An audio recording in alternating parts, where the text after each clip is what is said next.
Tak ada yang menyangka negara kecil yang selama ini diremehkan, kini menggetarkan langit Israel dengan satu rudal mematikan. Dalam hitungan detik, bandara kebanggaan Israel berubah jadi neraka dan dunia pun terdiam. Di tengah langit gelap yang menyelimuti Tel Aviv pada pukul 2.37 dini hari, tak ada yang menyangka bahwa detik-detik sejarah sedang tercetak ulang.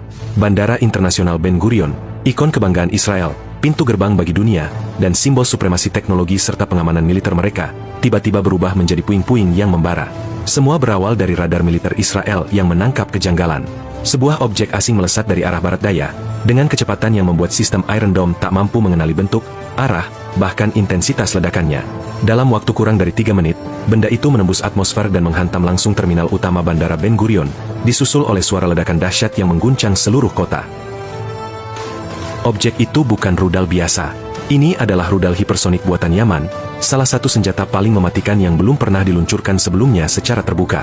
Sumber intelijen menyebutnya sebagai Al-Sakir 5, rudal generasi baru yang dikembangkan diam-diam oleh koalisi militer Yaman, sebuah kejutan besar yang tak hanya merusak infrastruktur, tapi juga menghancurkan kepercayaan Israel terhadap dominasi militernya. Dalam hitungan detik, seluruh sistem komunikasi dan navigasi bandara lumpuh. Api menyala dari landasan pacu hingga area parkir pesawat. Kamera keamanan merekam pesawat komersial yang hancur terbakar, dan ribuan orang berlarian tanpa arah di tengah asap tebal dan serpihan kaca. Laporan awal menyebutkan lebih dari 70 korban luka dan 18 orang tewas, termasuk beberapa pilot dan petugas bandara yang tak sempat menyelamatkan diri. Bahkan, 2 pesawat asing yang tengah bersiap lepas landas ikut terkena dampak dan dilaporkan mengalami kerusakan total. Serangan ini tidak hanya mengejutkan masyarakat sipil, tetapi juga mengguncang elit militer dan pemerintahan Israel. Pusat komando segera dinyalakan. Alarm serangan besar dibunyikan di seluruh kota. Tetapi, untuk pertama kalinya dalam sejarah modern Israel, tak ada yang bisa segera menjawab dari mana rudal ini datang, dan bagaimana rudal secepat itu bisa lolos dari seluruh sistem pertahanan canggih mereka. Pertanyaan besar mulai bergema. Apakah ini awal dari babak baru dalam perang teknologi di Timur Tengah? Apakah Yaman, negara yang selama ini dianggap lemah dan porak-poranda oleh perang saudara, telah membalikkan peta kekuatan dunia dengan satu serangan saja? Sementara dunia masih terpaku pada layar berita, satu hal menjadi jelas. Israel baru saja menerima tamparan paling memalukan dalam sejarah militernya, dan mereka belum siap menghadapi apa yang akan terjadi selanjutnya. Pagi harinya, Israel tampak membisu. Pemerintah enggan mengakui ke publik bahwa Bandara Internasional Ben Gurion, simbol keamanan dan kemajuan negeri itu, telah hancur lebur hanya dalam satu tembakan. Media lokal diberi arahan untuk tidak memberitakan peristiwa tersebut secara terang-terangan. Namun, internet tidak bisa dibungkam. Cuplikan dari warga sipil dan staf bandara yang berhasil selamat tersebar di media sosial.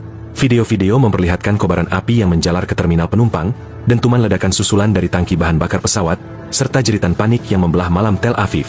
Dunia menyaksikan kebohongan yang coba ditutup-tutupi oleh rezim, dan narasi resmi pemerintah pun mulai runtuh.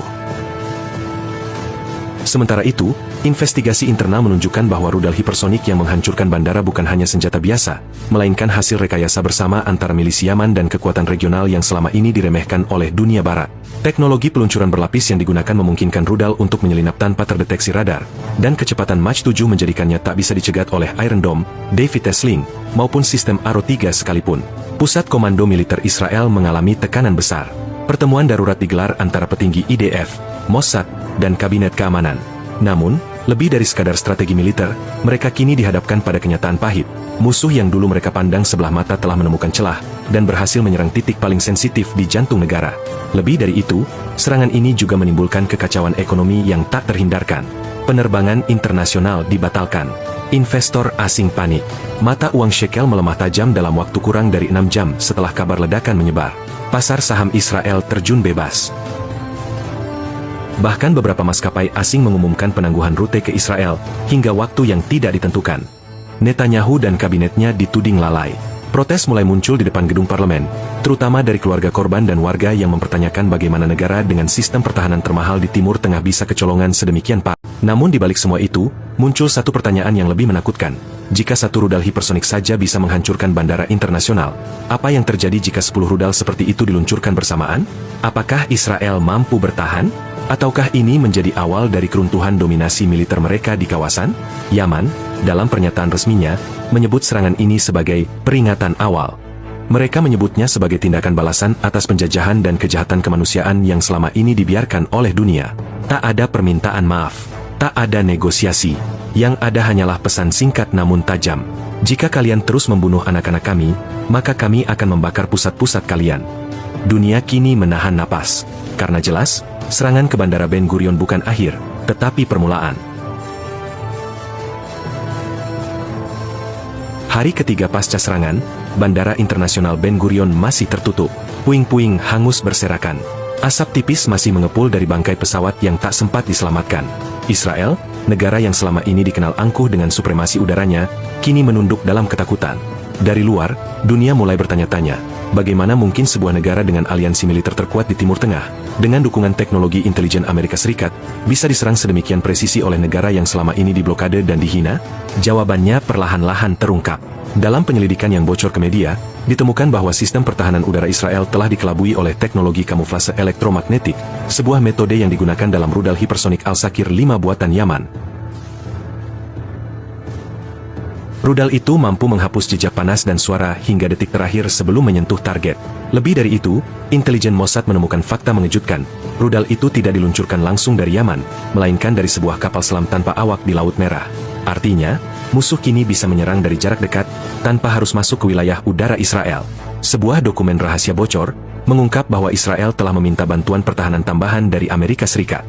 Namun, tekanan internasional yang meningkat terhadap agresi militer Israel ke Gaza dan Lebanon membuat sebagian negara mulai menarik dukungannya secara diam-diam. Beberapa negara Eropa bahkan mulai menyuarakan kritik terbuka. Dan di saat krisis diplomatik ini memburuk, Yaman menyampaikan pesan keduanya dengan nada yang lebih tegas. Kami tidak sedang bermain-main. Ini bukan rudal terakhir. Jika kalian tidak menghentikan pembantaian, kami akan menghancurkan seluruh infrastruktur kalian, satu demi satu. Sontak, pernyataan ini mengguncang Tel Aviv hingga Washington. Para analis militer mulai membandingkan kejadian ini dengan serangan ke Pearl Harbor, bukan dari sisi jumlah korban, tapi dari guncangan mental dan geopolitik yang ditimbulkan. Israel kini sadar, musuhnya telah berubah. Ini bukan lagi kelompok gerilya atau milisi jalanan, tapi kekuatan yang memahami taktik modern, teknologi senjata canggih, dan punya tekad membalas dendam dengan presisi. Di tengah reruntuhan bandara, warga sipil Israel mulai merasa ketakutan yang selama ini hanya dirasakan rakyat Gaza, Yaman, dan Lebanon. Ketika langit tak lagi aman, dan pemerintah tak lagi mampu melindungi, rakyat mulai mempertanyakan segalanya. Mereka mulai sadar, dominasi bukanlah perlindungan, dan kekuasaan bukanlah ketenangan. Serangan rudal hipersonik ke Bandara Ben Gurion menjadi simbol dari keretakan total sistem keamanan Israel. Dan lebih dari itu, menjadi tanda zaman baru, di mana ketidakadilan yang selama ini ditutupi oleh senjata dan propaganda kini dibalas dengan kekuatan dari tempat yang tak disangka. Dunia menyaksikan, sejarah mencatat, dan Israel, untuk pertama kalinya dalam sejarah modernnya, terpaksa belajar arti rasa takut.